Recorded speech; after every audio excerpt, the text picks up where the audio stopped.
बुलढाण्यातील पळसखेड नाईक येथील जवान दीपक बनसोडे यांना वीरमरण. मूळ गावी पळसखेड नागो इथं शासकीय इतमामात अंत्यसंस्कार. बुलढाणा तालुक्यातील पळसखेड नाईक येथील 28 वर्षीय जवान दीपक दिवाकर बनसोडे यांना 22 सप्टेंबर रोजी जम्मू काश्मीरमधील कुपवाडामध्ये वाहन अपघातात वीरमरण आले. 30 राष्ट्रीय रायफलमध्ये ते कार्यरत होते. आज सकाळी 7 वाजता शहीद जवान दीपक बनसोडे यांचे पार्थिव बुलढाणा इथं आणून मिरवणूक काढण्यात आली. पळसखेड नागो या मूळ गावी सकाळी 11 वाजता शासकीय इतमामात पार्थिवावर अंत्यसंस्कार करण्यात आले. भारतीय सैन्य दल आणि पोलीस दलाच्या वतीनं हवेत फैरी झाडून सलामी देण्यात आली.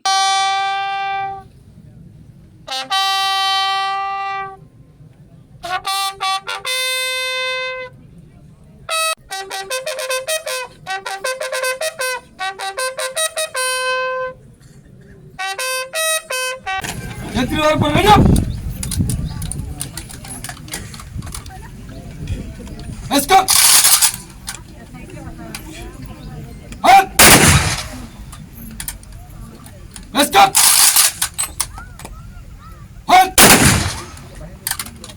Let's go! Out! My God! Son! Out! Yes! तर बनसोडे यांच्या पश्चात पोलीस दलात मुंबई इथं कार्यरत असलेली पत्नी, 2 भाऊ, 1 बहीण, आई वडील व बराच मोठा परिवार आहे.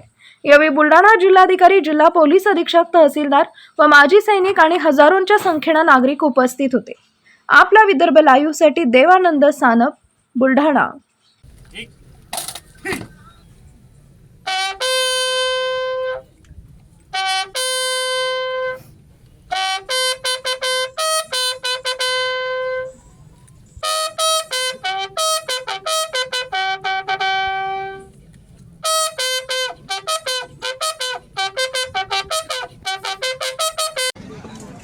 दीपक बनसोडे आज आनंदात विलीन झाले.